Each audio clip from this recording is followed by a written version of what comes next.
hopeless cause. I will not. You can continue to fly me in my absence. I will not continue with this. Stay whether you want to listen or not. I will not stay. I will not stay.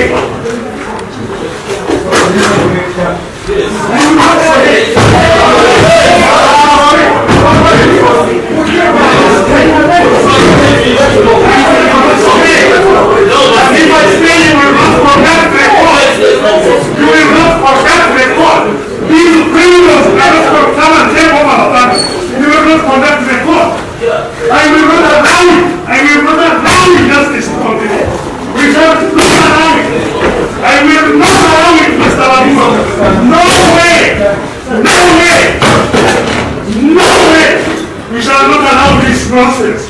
It's not allowed. You have abused our country now. You have abused our country now. Stop it, you. Stop it. No. I will not allow you to continue abusing our country, abusing our constitution, abusing the laws. I will not allow you with your family. I will not allow you.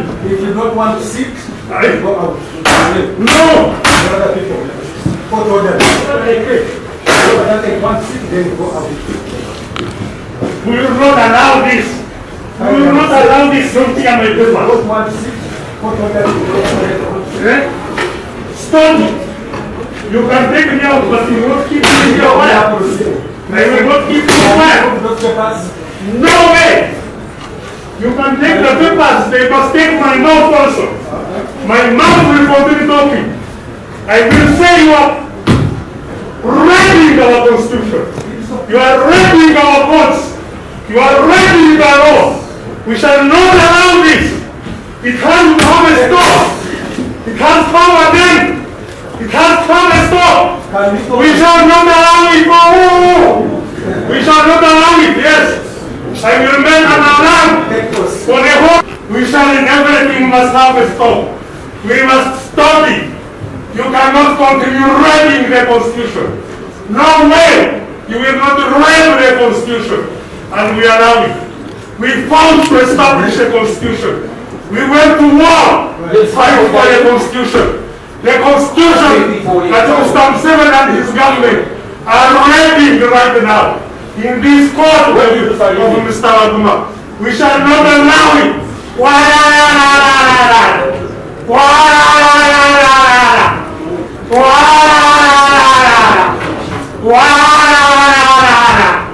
We shall not allow. We shall not allow. You are injuring me, you prisoners man. You are injuring me with your handcuffs.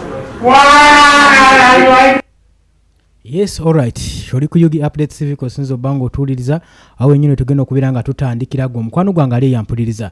Ebyo nno twabiraba tubikubye olukumutwe ebbanga eriyise mabega gwo mukwano gwange ali yo ampuliriza.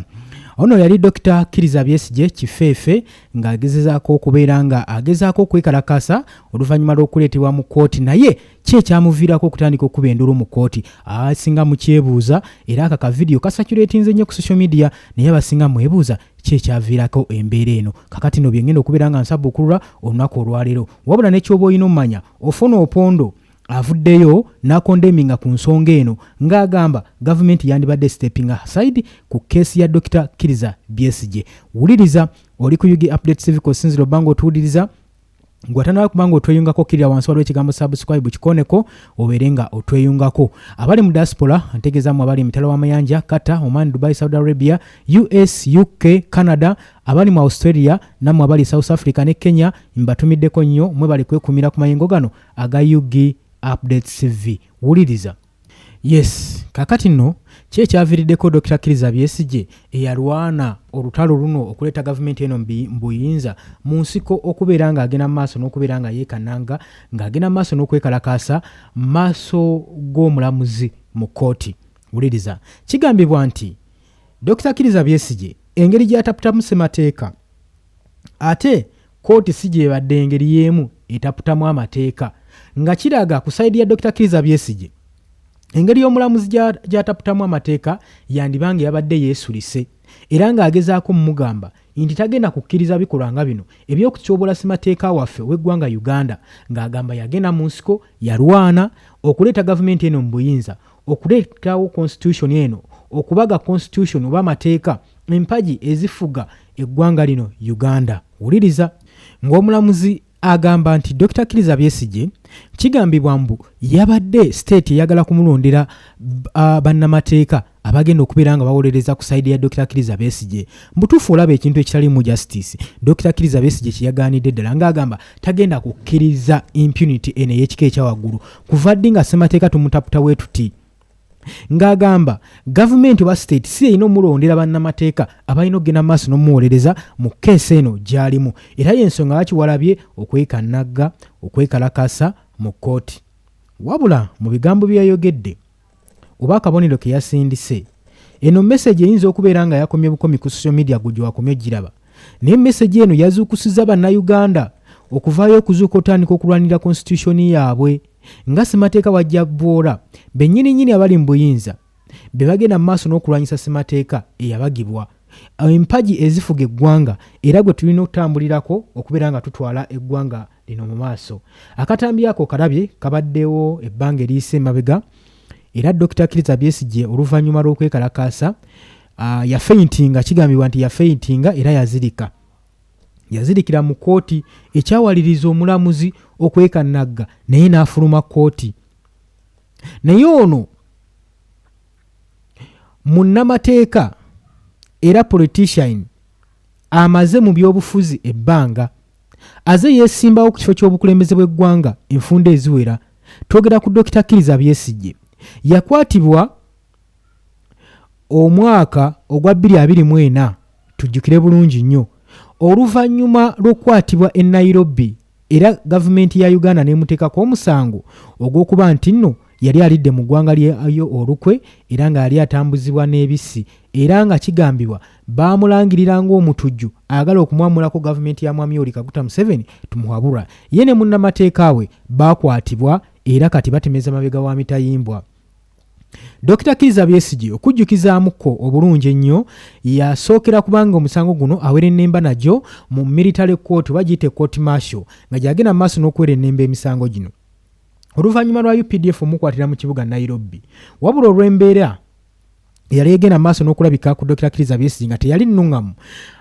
Supreme Court yavaayo newandiika ekiragiro ng'egamba nti military court teyina experience kimala kuwozesa aba civilians era n'okusinziira ku nkwata gye bakwatamu emisango gyabwe nga Supreme Court egamba nti bano basaanidde okuba nga bawithdrawinga keesi zonna eziwozesebwa ba civilian mu martial court tekikkirizibwa era kimenya mateeka. N'oluvannyuma Supreme Court okuvaayo okukola ekintu ng'ekyo twalaba nga gavumenti state eyita mu parliament y'eggwanga okubaga etteeka lye bayise UPDF Amendment Bill. Etteeka eryo eryalimu amateeka amakakali restrictions enkakali nga zino zaagala okuwa omwaganya military court okusobola nga ewozesa ba civilians era etteeka eryo baaliyisa mu parliament. Parliament yali 11 tujjukira bulungi nnyo eyali ekulirwamu Nnaalongo Anita Amongu kati wenjogerera nga former speaker wa parliament olw'ensonga ezitagenda bulungi nnyo naye yagenda ofuluma parliament nga amateeka agamaze okugatubagira era nga agatulekeddewo era bannayuganda ssabwa zino wenjogerera bakyagenda maaso n'okuwera ennemba ne restrictions ezabagibwa mu ssemateeka eya UPDF Amendment Bill.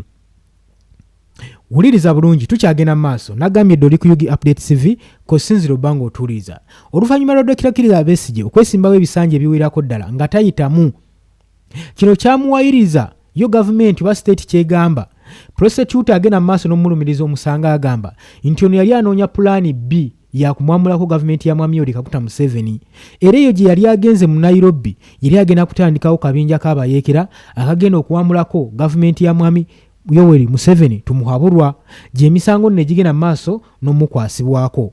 Wetuddako ku bbali emabega keesi eno yatuuse mwaka ogwa 2026 n'egaziwa tulaba nti nno eyaliko Lord Mayor w'ekibuga Kampala Ssaalongo Erias Lukwago yakwatibwa mu nsonga ze zimu newankubadde teyasomerwa misango gye mu kukwatibwa naye oluvannyuma lw'omutuuse emabega w'emitayimbwa state yakamutema ng'emugamba nti gwe twakutte lwa nsonga omanyi kubiwanuuzibwa okubanga Dr. Kizza Besigye yali mu lukwe olwagala okumwamulako gavumenti kyokka ensonga n'ozitegeerako ate era n'osirika. N'olw'ensonga eyo gavumenti oba state n'emuvunaana omusango gwa kusiikira information ey'okulya mu ggwanga lyali olukwe. Era bwe njogera wano era Ssaalongo Erias Lukwago naye atemeza mabega wa mitayimbwa. Ensonga zino nga zikyagenda mu maaso nga bannayuganda zikyababuuzizaako embiibya.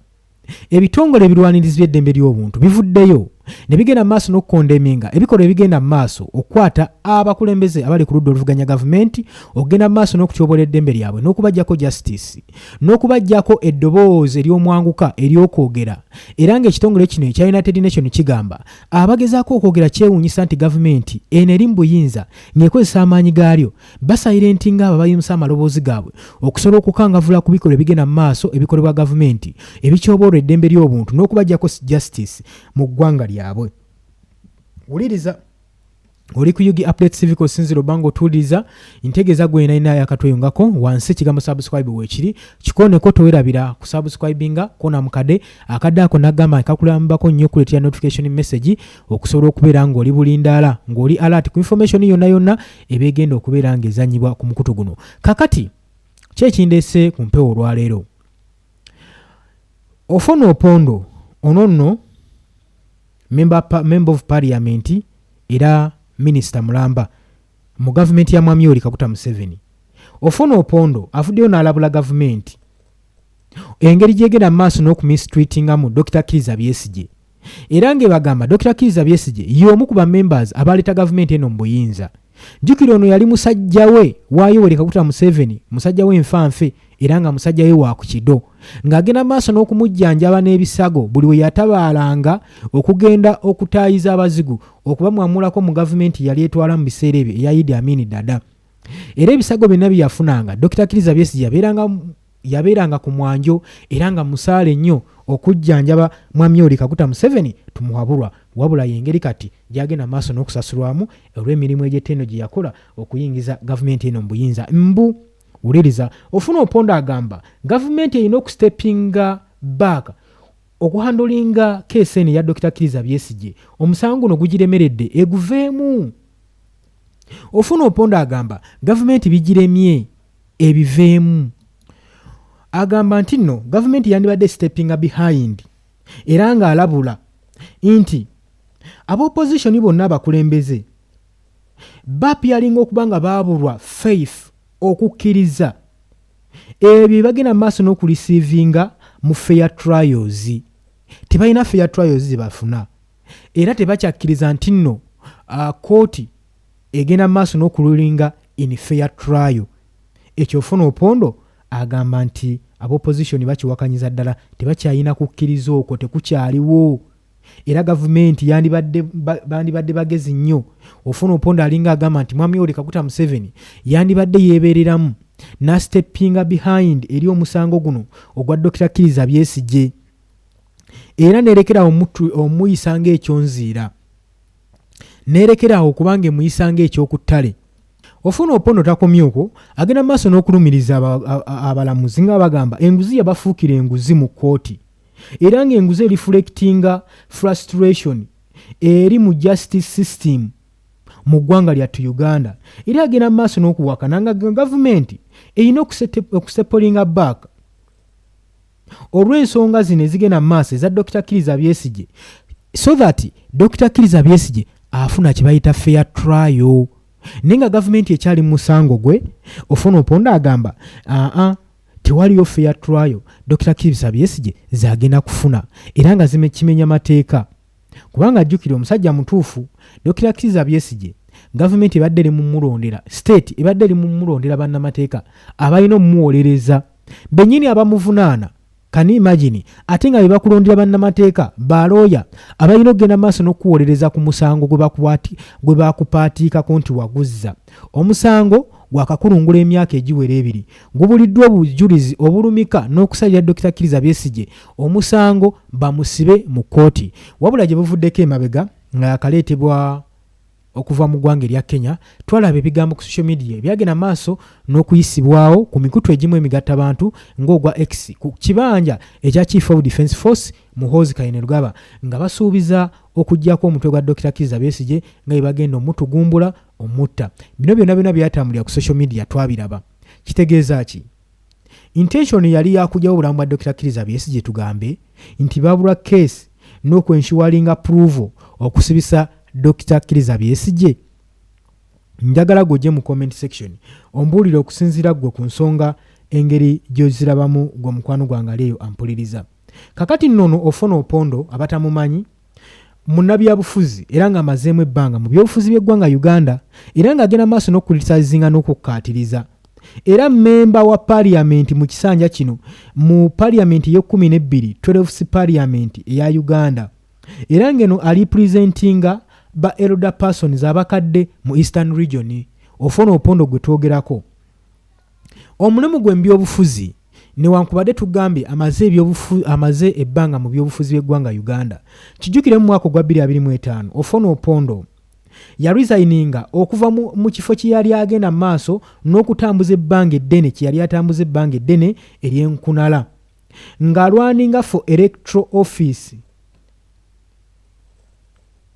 Era n'oluvannyuma yalondebwa nga unopposed eri ekibiina ekya National Resistance Movement ekya NRM n'afuuka fulaga beeyala w'ekibiina kino ekya NRM mu Eastern Region okukiikirira abakadde mu kisanja kino ekyakalondebwa ekya omwaka 2026. Era yalayira yasoyalinga okubeera ng'aweereza abakadde mu 12th parliament ey'omwaka 2026.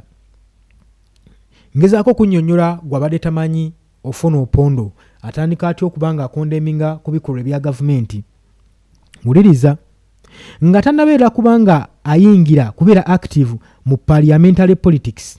Ofuna opondo yali amanyikiddwa ng'omu ku bannayuganda abagenda maaso n'okuteekawo primary communication mu figures ez'abannayuganda abali bagenda maaso n'okukola communication ku byobufuzi. Wuliriza nga ye yasavingako emyaka egyali giwerako nga executive director owa Uganda Media Center. Kyo kyamuwa omwaganya okubeera nga ali vocalist nnyo ng'agenda mu maaso n'okubeera nga akulisizinga ku nsonga either ku government side oba ku opposition side. Tuliko ofuna opondo. Wuliriza gwe mukwano gwange. Era teyakomaoko yafuukako ne government spokesperson mu kapasite ye ey'okubeera media center yeoperatinga office eya spokesperson okukiikirira gavumenti y'eggwanga Uganda. Ng'era ono agenda maaso n'okwogerera ebikyamu n'ebirungi ebibagenda maaso n'okwemulugunya ku gavumenti ya Uganda. Ono yali agenda maaso n'okugyogerera nga ye spokesman. Era ng'agenda maaso n'okudefendinga state policies n'ekibiina kya National Resistance Movement. Mu mbeera eno kakati tumulabako mu kaseera ke kamu ng'agenda maaso n'okubeera nga awolereza Dr. Kizza Besigye. Okubeera media commenter kyamuwa omwaganya okusigala ng'ali vocal ng'ashapinga ng'awandiika ku ba political commenters ng'agenda maaso n'okucommunicatinga ng'ayita ku mikutu ejja TV, television, radio ng'agenda maaso n'okucriticizinga ebikolwa ebya gavumenti. Newankubadde ofuna opondo ali ku ludda lwa gavumenti naye mwami Yoweri Kaguta Museveni amulabyemu omusera agenda maaso n'okuopposinga n'okuexpressinga n'okushapinga independent views ku international party ku politics saako ne ku governance. Tujjukira bulungi nnyo nga openly nga criticizinga ku Democratic Party DP President Norbert Mao ku ambition ey'okulwaninga ey'obwa speaker bwa parliament ya insistinga n'agamba nti no opposition erina okuremaininga erina okusigala ng'agamba nti opposition erina okusigala n'ekibiina kya NRM nga party members.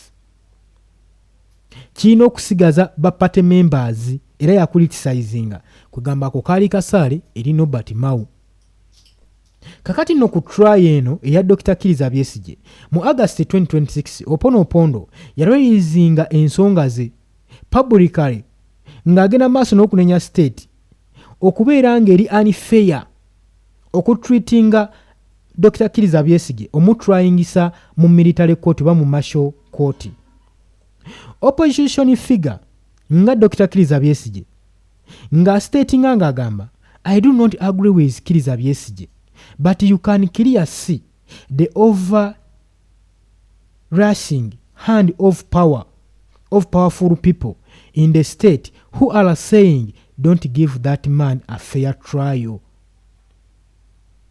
Nga kyagezaako gamba nti ye kale mu mbeera zonna abadde tajja takkiriza mu Dr. Kizza Besigye naye we yatunuulira omusango gwe guno mu keesi ya Dr. Kizza Besigye nga bonna basajja bayimiridde ku sayidi ya gavumenti bagezaako okubeera nga bayisa eddoboozi yaabwe nga bagamba temukkiriza kuwa Dr. Kizza Besigye fair trial, temumuwa bwenkanya, temumulamuza kisa, temumuwa bwenkanya mu kooti, newankubadde omusango tegumusinga temumuwa bwenkanya. Kati Opono Opondo kino kyagezaako okubeera nga alinkinga ng'agezaako okulaga gwe mukwano gwange ali yampuliriza. Oli ku Yugi Update Civic osinzira obanga otuuliriza kakati era avuddeyo n'agamba gavumenti erina okusteppinga aside ku musango oba ku keesi ya Dr. Kizza Besigye olw'ensonga nti neringanga kati ssaawa zino tulaba nga eremereddwa. Opono Opondo agamba gavumenti eremereddwa, tukkirize tugaane. Okusinziira ku bigenda mu maaso ye alaba nga gavumenti ebintu bigiremye okukwasaganya, tewaliwo fair treatment, tewaliwo fair trial egenda okutreatinga Dr. Kizza Besigye nga waasaanidde okubeera ate ng'ali mu critical condition. Opono Opondo bw'ati weewa agamba. Era takomye okwo, agamba Dr. Kizza Besigye okulapusinga mu kkooti kiraga kabonero akatali ka justice.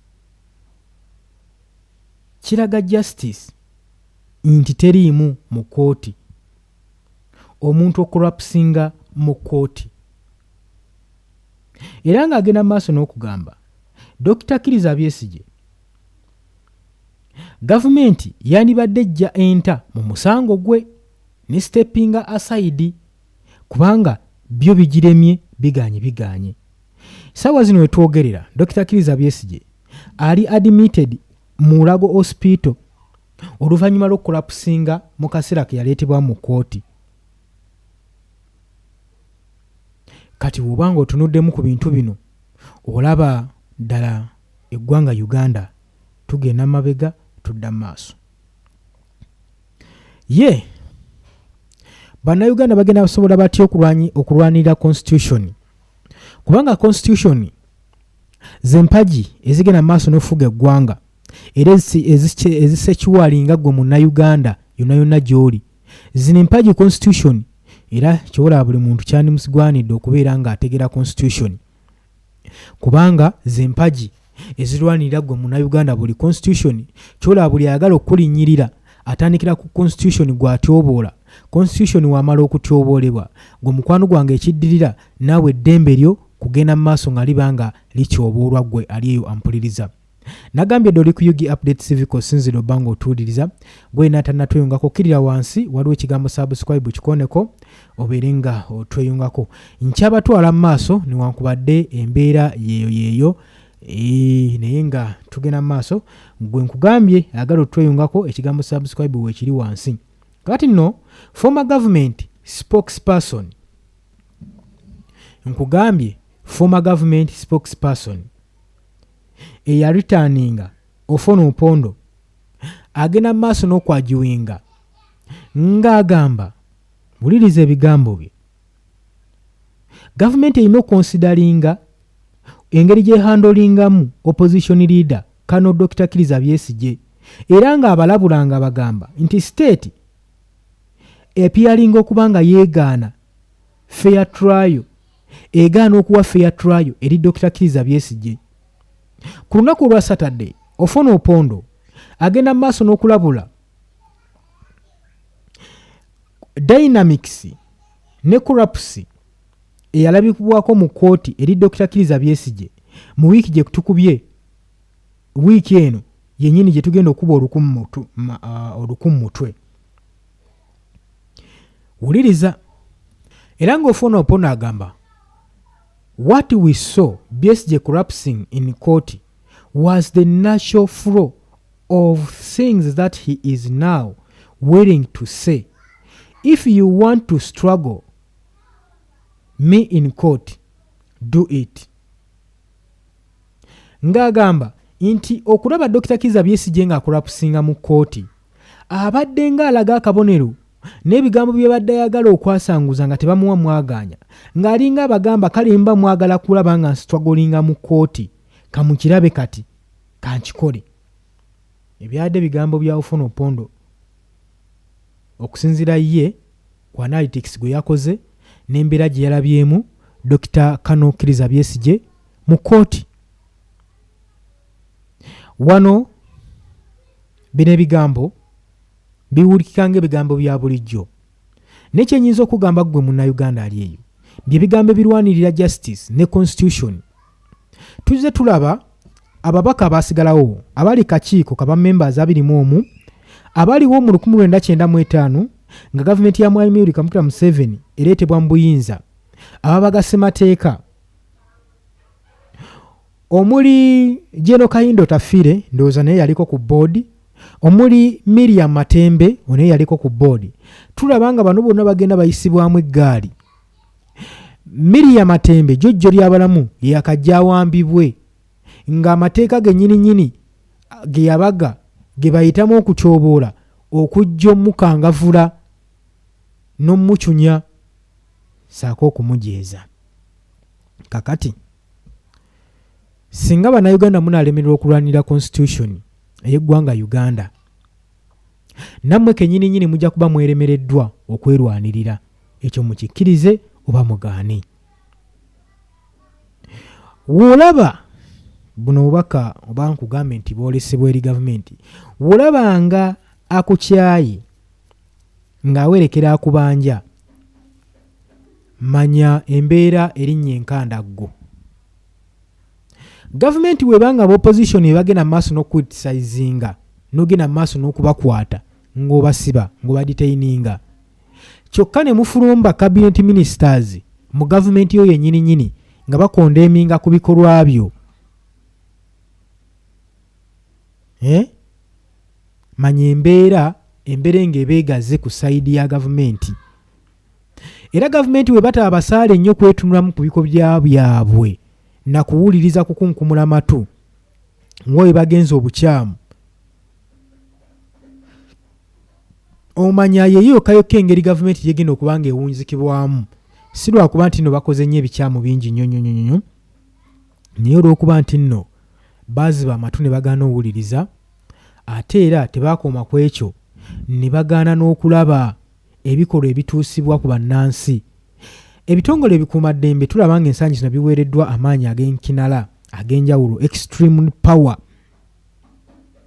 Tebakyamanyi na mirimu z'abasayiningisa ku ddute gye baliko. Tebakyakuuma kitiibwa n'amateeka ga ggwanga eri munnayuganda. Kati beerabanga ba superior ab'amaanyi nti ne ba civilians, jjukira UPDF ewakinga under civilian law. Kati balabanga be bali waggulu wa ba civilian, ekintu ekimenya amateeka. Ow'amagye yenna olina okumanya omulimu gw'okukuuma civilian butamuteekako buvune. Y'ensonga eyakwasa emmundu, teri nsonga ndala. So mu ngeri gye tuyisaamu abantu tusaanidde okubeera nga twefumiintiriza ddala. Nsaavinga bulungi omulimu gwange, bakama bange mbasaavinga bulungi, bennyino saavinga. Kyamakulu nnyo n'otegeera ku mulimu gwe baba bakuwadde ani mukamaawo, omusaavinga bulungi. Mwawule komandi ne ku kalakita. Kalakita zo za njawulo ku komandi. Kalakita ze zijja okusalirawo okusigala mu mulimu gw'olimu oba okuguvaamu, okupulaizinga mulimu gw'olimu oba okwevuma. Mu nsi nabagamba omuntu osobola okutegeerekeka na ngeri bbiri, naye mu ngeri zino ebbiri gwalondako buteba bakutegeeramu.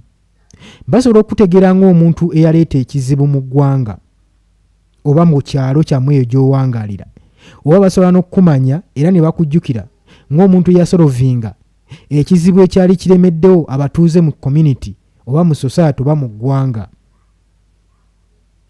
Basobola okutegeera the only person who caused the problem or the person who solved the problem. Kati among those two, ng'omukwano gwange ali eyampuliriza oyagala bakujjukire batya? So buno obubaka mbuweereza ebitongole byaffe ebikuuma ddembe ba security personnel ng'ovudde ku institution ebatwala, kuba yeyinza okuba erina amateeka gaayo ne commands zaayo, neggwe ng'omuntu oyagala bannansi bakujjukire ngaani yasolovinga ekizibu, eyaleeta ekizibu, eyafuukira eggwanga ekizibu. Kati bino byanjawulo.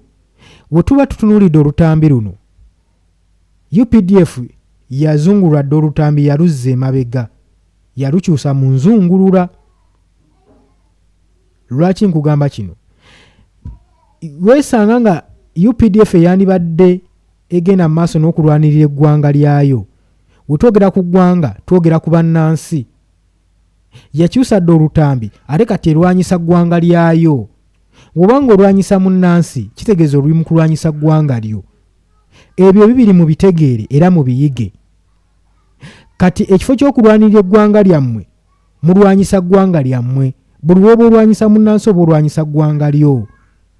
Kati gwe weezuule ng'obudde bukyali, osazeewo kulwanyisa ggwanga lyo oba kulwanirira ggwanga lyo. Mu buufu obw'okutegeera eggwanga kye ki kijja kuyambako omulimu ogwakusayiningisa okukola. Mubadde bawuliriza balungi nnyo mikwano gyange, era nga mbajjukize nti mbadde ku Yugi Update TV mbakulisayo obwakedde newankubadde olunaku lwa Sande. Kansubire nti lugenda banyumira abagenze ku kyaki, abavuddeyo mbatumiddeko nnyo. Mwebale kwekumira ku Yugi Update TV. Mu ngeri yonna ngenda maaso n'okukubiriza, genda maaso n'okusubscribinga ku Yugi Update TV. Kya makulu nnyo osobola okubeera ng'otugoberera. Nga bulijjo sobola kubeera nga mbalyaza amaanya. Engeri gyeri weekend kimanyi bangi bakkalidde babalinze okuwulira ani yaani. Kakati nange sobola kubandaaza kambayiteeyitemu wano ng'omu babiri basatu. Tulinawo Hawuya Tega, webale kubeerako. Namala Freesta, webale kubeera ku Yugi Update TV. Naaki Zaras, webale naye kubeerako. Mbatumiddeko nnyo mmwe mwenna bajja mu comment section ne muteekayo endowooza zammwe. Ssentongo David, weebale naawe nkulabye oteesezza. Tujja kyusaamu. Mwebaza Simon, naye weebale kuteesa. George Bazibu, weebale obubaka bwo bulabiddwako. Muteesezza bulungi nnyo newankubadde sobola kusoma comments zammwe. Naye gwe ayina ayagala okusoma comments, ekintu kyangu nnyo. Kira wansi ekigambo subscribe kikoneko. Subscribinga ku Yugi Update TV kona mukade, genda mu comment section, teekayo endowooza yo. Teesa, bannayuganda bajja kuwulira, bajja kulaba. N'olw'ensonga eyo munzikirize mbaagaliza olunaku olulungi, mbaagaliza weekend ennungi. Mweraba.